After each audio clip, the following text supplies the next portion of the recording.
This is Deconverted Man, and this is my rebuttal to my opponent from the Grave to the Flame Ministries opening argumentation.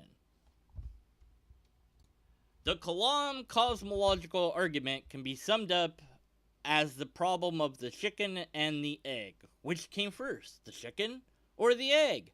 Well, science can resolve this, but we need a cause for the egg, which is the chicken, and then we need a cause for the chicken, which is the egg, and so on and so forth. And so something had to have caused the first egg, which would have been some sort of lizard, probably a dinosaur, because chickens are dinosaurs.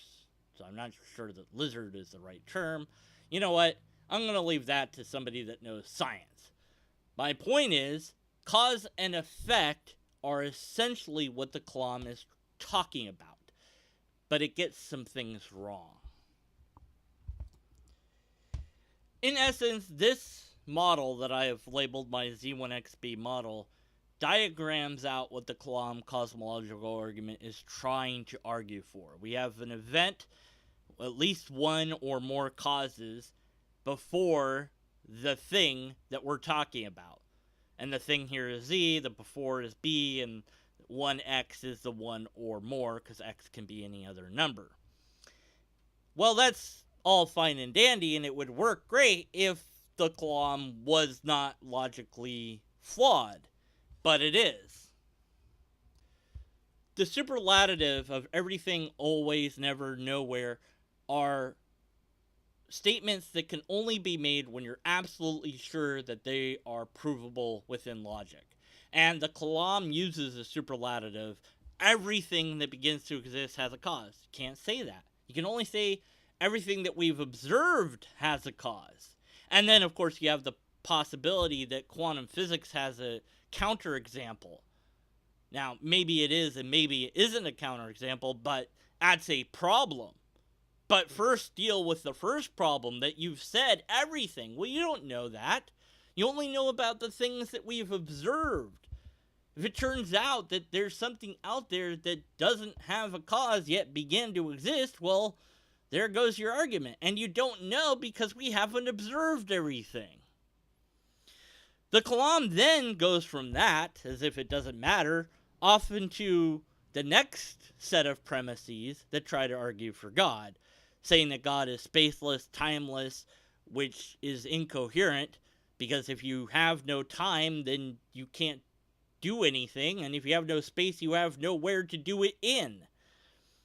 And it also makes the claim that God has to be separate from the universe, even though we have examples of things that aren't separate from the thing that they came from, and yet they are part of that thing.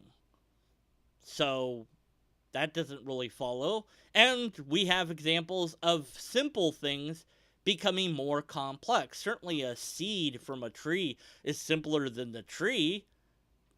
Or maybe you can't even really make that argument, because what does it mean to be simpler in the first place? But okay, with a computer, you might have a better analogy. You have different chips that aren't quite a computer. You have to put memory in chips and then power in a circuit, and then at some point it's a computer, and you started from simple things that made something more complicated. So wouldn't the thing that made everything else be simple, not complex? And God is said to be beyond our comprehension. Sounds pretty complex to me. So you'd have to argue for a simple God, one that we could comprehend. And of course, the Kalam doesn't do that.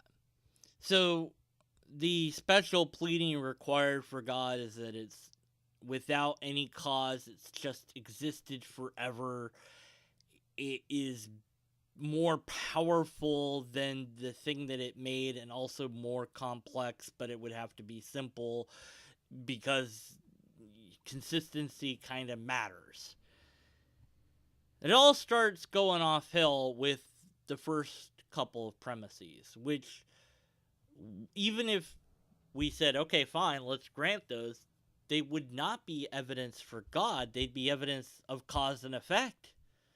And your test would just prove that cause and effect was a thing. It wouldn't talk about the origins of the universe or a beginning of the universe, which is where the scientific errors for the Kalam come into effect, because the Big Bang doesn't really say there's a beginning of the universe, at least not in the way that the Kalam would need it to say.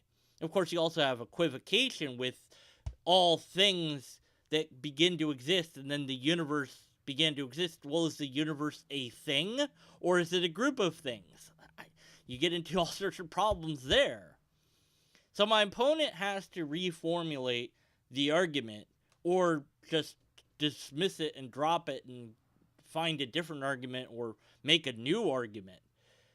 Empirical evidence of God would be just that. It would be something that is direct observation of God, not the phenomenon that then says that there is a God. That's not empirical evidence. Laid that out in my opening argumentation.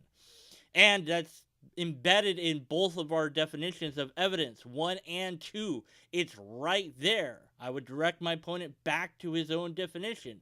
It says it right there.